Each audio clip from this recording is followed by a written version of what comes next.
Time now for our Sunday group. Senator Mitch McConnell's former chief of staff and co-host of the Ruthless podcast, Josh Holmes, joins us, along with Fox News congressional correspondent Chad Pergram and former State Department spokesperson Marie Harf. Let's start off with you, Josh, and I want to get your thoughts about Glenn Youngkin, who we had on earlier on the program. He has promised, like all politicians do, to be a governor for all Virginians. But given the tone and the tenor of politics and the divisions in this country and the fact that President Trump is a big part of the reason why he won, can he be a governor for all Virginians?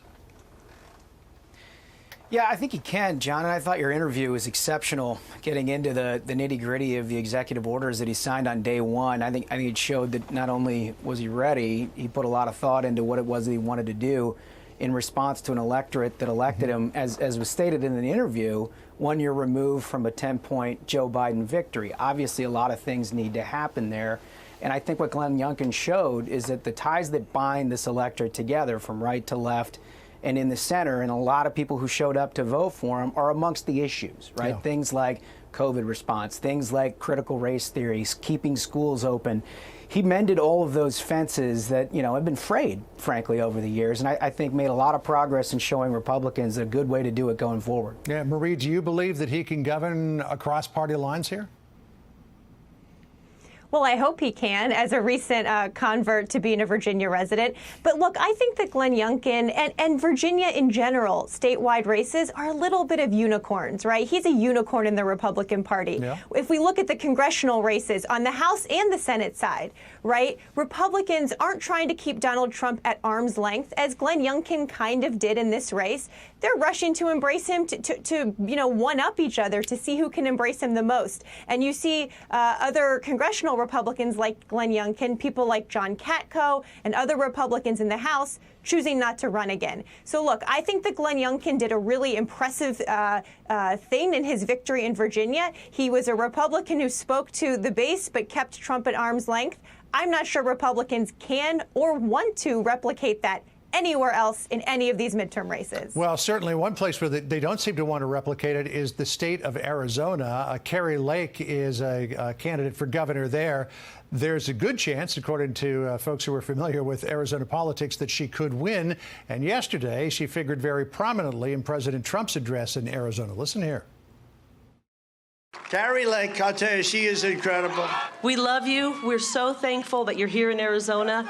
And when I'm elected, we will finish your big, beautiful wall. So, Chad Pergram, as we mentioned, Glenn Youngkin won by embracing President Trump's policies, by embracing his base, but then at the same time holding him at arm's length. Wrapping yourself around President Trump, will that potentially be a strategy for victory in Arizona? That is the dichotomy that is facing the Republican Party right now. The president went out there last night. It's kind of like going to a rock concert where he plays all the greatest hits, the drum solo, the guitar solo, where it's coming, and talked about Michael Byrd, talked about Ashley Babbitt, talked about, Mitch McConnell, his problems there. Republicans have to make a choice which direction they want to go. But sometimes, when you look at the situation with Glenn Youngkin, his first challenge is how does he deal with this storm that's coming here in the next couple of days compared to what happened a couple of weeks ago here in Virginia. Virginia continues to be a purple state. He is, undoing the mask mandate. The city of Richmond, the school system there, has already said that they're not going to comply. This comes as Omicron is spiking, and if all this happens, it could backfire on him. If, he says, I'm going to fix the schools right away, we're not going to have the masks, Omicron spikes, and there's still issues with the schools. That's a real problem for him. And this is the balancing act that all Republicans have to walk. How much do they embrace President Trump, and how much do they go the other direction? It could be said that this really is the first big test for Governor Youngkin, this winter storm that's coming in, because just ask John Lindsay, the ex-mayor of New York, what responses to storms and Tim Kaine. Politically. Tim Kaine definitely knows what it's like to get stuck in traffic.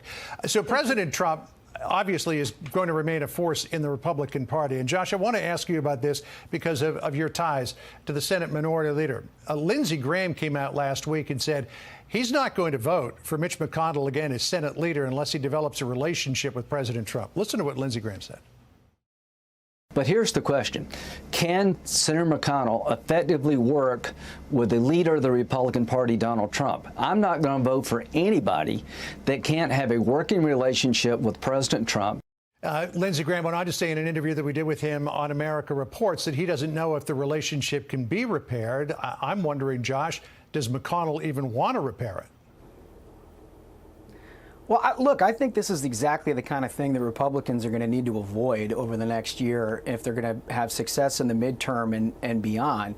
This is bait, right? As we say on Ruthless, this is the bait that Republicans unfortunately too often take. And I think what you see demonstrated on the Democratic side of the aisle now is the very real danger that you have when you get into these internecine fights with each other and you're not sort of responsive to the issues that are driving the American public.